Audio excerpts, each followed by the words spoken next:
Nessa videoaula nós vamos falar sobre a eletrólise da água. Acho que eu vou fazer duas videoaulas sobre esse assunto. Enfim, a pergunta é como viabilizar essa reação aqui, ó. H2O líquido para produzir H2 gasoso mais O2 gasoso. Aliás, o potencial aqui que você teria que aplicar, de acordo com a nossa aula anterior, no pH 7, seria, deixa eu pensar aqui, somando 1,23 volt. 1,23 volt. Então, eu peguei esse potencial aqui, que é o potencial da oxidação da água em pH 7, e esse potencial aqui, que é o potencial da redução da água em pH 7. Então, somei os dois, porque no fundo você soma essa reação, essa semi-reação, com essa semi-reação para obter isso aqui. Então, esse é o potencial da célula. Teoricamente, você aplicaria 1,23 volt e você conseguiria produzir hidrogênio e oxigênio. Porém, você sabe que tem a questão do sobrepotencial. O sobrepotencial depende das superfícies que você utiliza. Além do mais, para operacionalizar essa reação aqui, você vai precisar de condução iônica, você precisa de um eletrólito. Bom, essa aqui acho que chama célula de Hofmann, se não me engano, deixa eu lembrar. Exatamente, célula de Hofmann. Então você pode fazer a eletrólise aqui. Aqui você tem um eletrodo de platina, aqui você tem outro eletrodo de platina, aqui eu acho que é um C, não um K. Então vamos pensar na eletrólise da água em solução. Então, em solução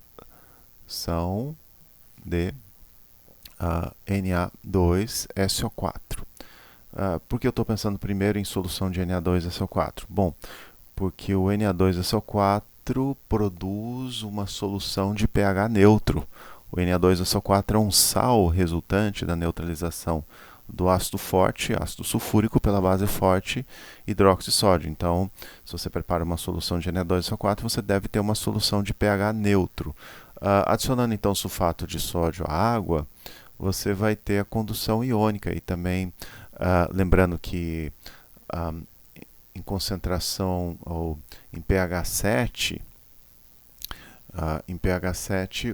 as concentrações de H3 ou mais e OH- são idênticas e iguais a 10 a menos 7, ou seja, são muito pequenas para que a reação aconteça.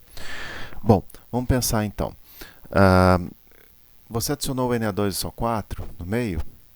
Quem que você vai ter lá que pode sofrer redução? Bom, o sódio poderia sofrer redução em tese. Então, você tem lá sódio aquoso mais elétron sofrendo redução dando sódio sólido. Acontece que isso não acontece em solução aquosa. Olha só o potencial de redução aqui do sódio, do íon sódio, menos 2,714. Então, a água sofre redução mais facilmente do que o sódio. Olha, o potencial de redução da água aqui em pH 7 é bem menos negativo. Então, a água sofre redução antes do sódio. Nunca você vai conseguir reduzir o sódio em meio aquoso. Quem poderia sofrer oxidação? Sulfato, né? Então, você tem lá sulfato, você poderia ter a reação de oxidação de sulfato, SO4. 2 menos, eu peguei os valores de potencial em tabelas, né? Nessa tabela aqui eu acho que não tem o potencial de oxidação do sulfato. Então você precisa pegar uma tabela mais completa. S2O8, 2 menos, aquoso, mais 2 elétrons. Só que o potencial de oxidação aqui é menos 2,05 volt. Enquanto que o potencial de oxidação da água é menos 0,81, ou seja, é menos negativo. Então, a água sofre oxidação, preferencialmente em relação ao sulfato, e a água sofre redução, preferencialmente em relação ao sódio. Então, logo você vai ter a produção de hidrogênio e oxigênio nesse sistema. Eu não sei exatamente o sobrepotencial que você teria que aplicar aí para esse caso, porque isso vai depender da solução também. E aqui nessa célula, você tem a água, na verdade, solução de Na2SO4, No cátodo, o que vai acontecer aqui? Você tem a sua bateria, né? Sua bateria, do ânodo da bateria saem elétrons. Esses elétrons vêm aqui para o cátodo, aqui você tem uma superfície de platina, uma superfície catalítica, e esses elétrons que saem do ânodo da bateria vêm aqui para o cátodo. Então vou pôr o cátodo aqui da eletrólise e vai ter sinal, deixa eu pensar aqui, sinal negativo, na verdade. Então, aqui eu tenho o ânodo da bateria, com sinal negativo, aqui o cátodo da célula eletrolítica como polo negativo. Você vê como trocam sinais. Então, aqui você tem, no cátodo, a redução da água. Como é a redução da água? Quem vai se reduzir? O hidrogênio. Então, você vai ter lá 2H2O mais 2 elétrons, dando H2 mais 2OH menos. Será que a equação está balanceada? 2 oxigênios, hidrogênios são 4, acho que está ok, né?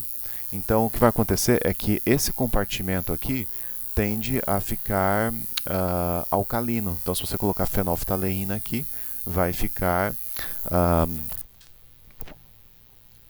cor de rosa. Eu não sei que indicador aqui está, provavelmente alaranjado de metila. Deixa eu pensar um pouquinho.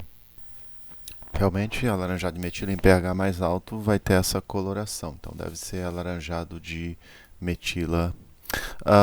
Então, agora aqui no ânodo da célula eletrolítica, o ânodo da célula eletrolítica positivo, você vai ter oxidação, né? Então, elétrons vão sair daqui graças a essa reação aqui, a oxidação da água, né? H2O. Se é oxidação, quem pode ser oxidado na água? O oxigênio, né? Então, O2 mais H mais. Como é que eu faço o balanceamento disso aqui? Mais elétron. Então, se eu tenho 2 aqui, eu vou precisar de 2. E aqui eu vou ter 4. E aqui 4 elétrons, né? Faz sentido? Bom, então aqui no cátodo, você tem a redução da água. No ânodo, você tem a oxidação da água. Você vai ter o acúmulo de hidrogênio aqui nesse compartimento catódico. Olha aqui as bolinhas subindo. As bolinhas de hidrogênio subindo. E aí você vai ter o acúmulo de hidrogênio. Do lado esquerdo aqui, no ânodo, então direito aqui é o cátodo, o esquerdo é o ânodo, você vai ter oxigênio. Olha as bolinhas de oxigênio subindo. E repare que o volume de hidrogênio é o dobro do volume de oxigênio. Por o mesmo número de elétrons, vamos pegar o mesmo número de elétrons aqui. Vamos pôr aqui 2 elétrons.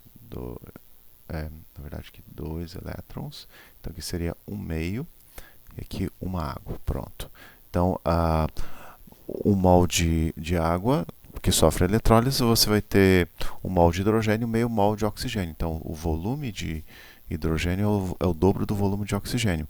Próxima aula, nós vamos ver essa eletrólise em uma solução de ácido sulfúrico. Então, até a próxima.